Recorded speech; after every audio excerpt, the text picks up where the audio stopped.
연예인 연합 예배라는 걸 이제 하면서 네. 연예인들이 오면 이제 예배 끝나고 이제 뭐 이태원에 가서 노는 아이들도 있고 막 그래서 이제 이르는 아이들이 있어요. 언니 뭐 예배 끝났는데 뭐 누구는 어디 가서 놀았대요. 뭐 누구는 어떻대요. 그런데 제가 그날 기도하면서 하나님이 주셨던 마음을 잊을 수가 없는 게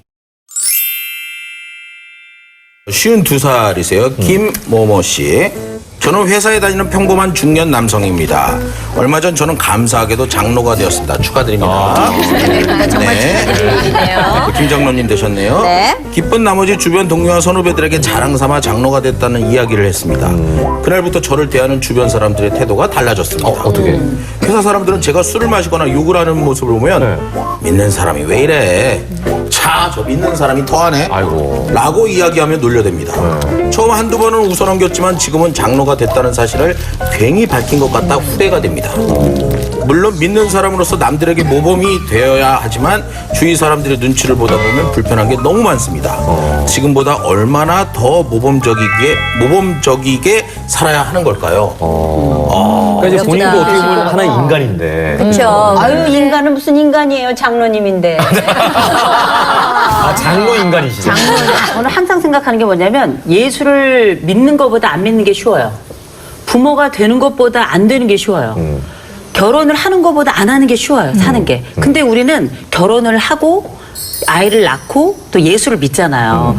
이건 사실 엄청난 선택이에요. 이거는 우리가 왜 넓은 길로 가지 않고 좁은 길로 간다 얘기하잖아요. 왜 그 길로 갈까 싶은데 우리는 그 길을 가고 있는 거거든요. 근데 우리가 왜 죽음에서 생명으로 옮겨간다 그러는데 그게 하루아침에 손바닥 들듯이 휙 가는 게 아니라 마치 철로역정 가는 것처럼 먼 길을 가는 거라. 그 길을 가다 보면 뭐 여인숙에도 들리고 술집에도 들리고 밥집에도 들리고 가다가 뭐 도덕을 만나기도 하고 여러 과정을 거치는데 저는 그 요한복음의 말씀이 정말 저는 은혜롭다고 생각하는 게 진리는 항상 우리를 자유롭게 하거든요. 예를 들어서 내가 연예인이고 뭐 예수를 믿는 그 집사고 권사인데 내가 구술해. 배우로 막 구술해. 또 아니면 내가 장로인데 뭐 술을 마셔. 제가 볼 땐 이 부분이 나를 너무 괴롭혀서 잠이 안 와. 뜬 눈으로 밤을 새. 그리고 막 미칠 것 같아. 이럴 정도라면 그거는 양심의 소리이기도 하기 때문에 그건 하면 안 돼요. 그러나 살아가는 동안에 너무 지나치지 않는 선이라면 우리가 어차피 세상 속에 살아야 되거든요. 그래서 이거를 짧게 보지 말고 좀 길게 보자는 겁니다. 길게 보면 각자의 삶 속에는 각자의 하나님의 모습이 있더라고요. 약간은 이렇게 어느 정도의 이렇게 세상 속에서 살아가는 그 과정에서 융통성도 함께 봐가면서 가는 게 조금 더 큰 눈의 크리스찬이 아닐까 싶어요. 저는 저 같은 경우에는 저런 며느리 보고 싶네. 사실 연예인 연합 예배라는 걸 이제 하면서 연예인들이 오면 이제 예배 끝나고 이제 뭐 이태원에 가서 노는 아이들도 있고 막 그래서 이제 이르는 아이들이 있어요. 언니 뭐 예배 끝났는데 뭐 누구는 어디 가서 놀았대요. 뭐 누구는 어떻대요. 그런데 제가 그날 기도하면서 하나님이 주셨던 마음을 잊을 수가 없는 게 네 나이 될 때까지 기다려줘라라는 거였거든요. 그러니까 저는 나이를 매년 한 살씩 더 먹잖아요. 그러니까 이 아이들을 기다리는 건 내 나이 될 때까지면 끝까지 이 아이들을 기다려주는 거더라고요. 그래서 그냥 그 아이들이 뭘 하든지 어떻든지 괜찮아. 하나님 너 사랑하셔. 괜찮아. 힘들어서 가는 거니까 괜찮으니까 애들이 그거에 그러니까 햇볕이 옷을 벗기는 바람이 옷을 입히는 그거를 이렇게 몸으로 느끼고 나니까 아이들이 무엇을 하든지 그러니까 오히려 더 힘들고 어려워서 슬픈 아이들을 보면 괜찮아. 일어날 수 있어. 그리고 지금 힘든 거 너한테는 정말 나중에는 그걸로 네가 살아내는 힘이 될 거야 라고 해줄 수 있기 때문에 저는 남에게 잣대를 대기보다 나 지금 잘하고 있나? 나 지금 그러니까 이렇게 장로님이 되셨으면 내가 앞으로 어떻게 해야 되는지에 대한 고민만 있다면 하나님이 그때까지 기다려주지 않으실까. 예, 그건 누구나 다 뭐라 할 수 없는 부분인 것 같아요. 목사님께 이제 마무리를 좀 부탁드리겠습니다. 성경에는 어떻게 나와 있죠? 우리가 예수를 믿는 건 착한 사람이 되기 위해서지 네. 나쁜 사람이 되기 위해서 예수 믿는 건 아니잖아요. 예. 제가 늘 강조하는 그 변화의 법칙이 있는데 내가 변하면 네가 변하고 네가 변하면 우리가 변한다. 그다음에 영이 변하면 삶이 변하고 삶이 변하면 태도가 변한다. 내가 거듭난 사람이 되면 태도가 달라지죠. 문화가 달라지고 행동이 달라지고 우리의 궁극적인 목적은 가장 선하신 예수님을 닮아가는 거. 예수가 될 수는 없잖아요. 네네. 되면 안 되는 건데 예수님처럼 돼보는 거, 예수님처럼 말해보는 거, 예수님처럼 생각해보는 거, 예수님처럼 살아보는 거.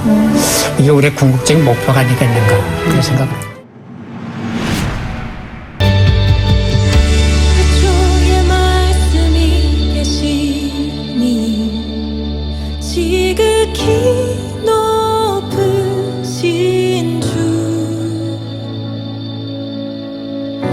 만물의 감추인 주 영광 예수 나타내셨네 그 이름 아름답도다 그 이름 아름답도다 나의 왕 예수 그리스도 그 이름 아름답도다 비교할 수 없네 그 이름 아름답도다 예수의 이름 그 이름 아름답도다 예수의 이름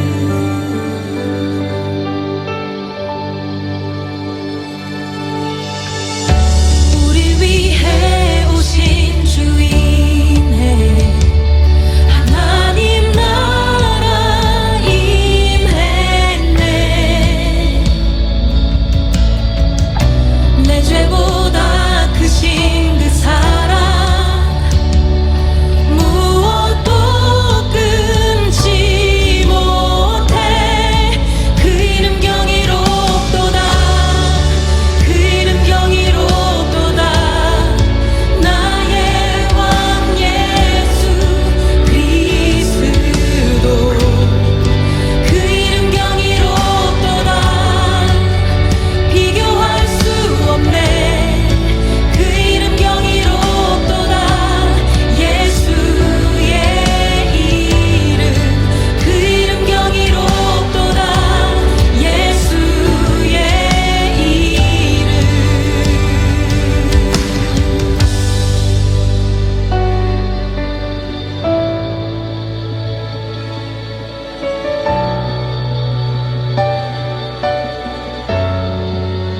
죽음이 긴 주 휘장지 전에 죄와 무덤 잠잠케 해온 하늘이 외쳐 영광 찬양해 주 예수가 시사셨네 맞설 자 없네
하나님이 아브라함에게 약속하실 때 가리켜 맹세할 자가 자기보다 더 큰 이가 없으므로 자기를 가리켜 맹세하여 이르시되 내가 반드시 너에게 복주고 복주며 너를 번성하게 하고 번성하게 하리라 하셨더니 그가 이같이 오래 참아 약속을 받았느니라.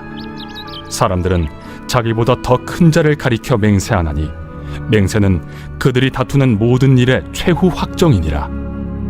하나님은 약속을 기업으로 받는 자들에게 그 뜻이 변하지 아니함을 충분히 나타내시려고 그 일을 맹세로 보증하셨나니 이는 하나님이 거짓말을 하실 수 없는 이 두 가지 변하지 못할 사실로 말미암아 앞에 있는 소망을 얻으려고 피난처를 찾은 우리에게 큰 안위를 받게 하려 하심이라. 우리가 이 소망을 가지고 있는 것은 영혼의 닷 같아서 튼튼하고 견고하여 휘장 안에 들어가나니 그리로 앞서가신 예수께서 멜기세덱의 반차를 따라 영원히 대제사장이 되어 우리를 위하여 들어가셨느니라.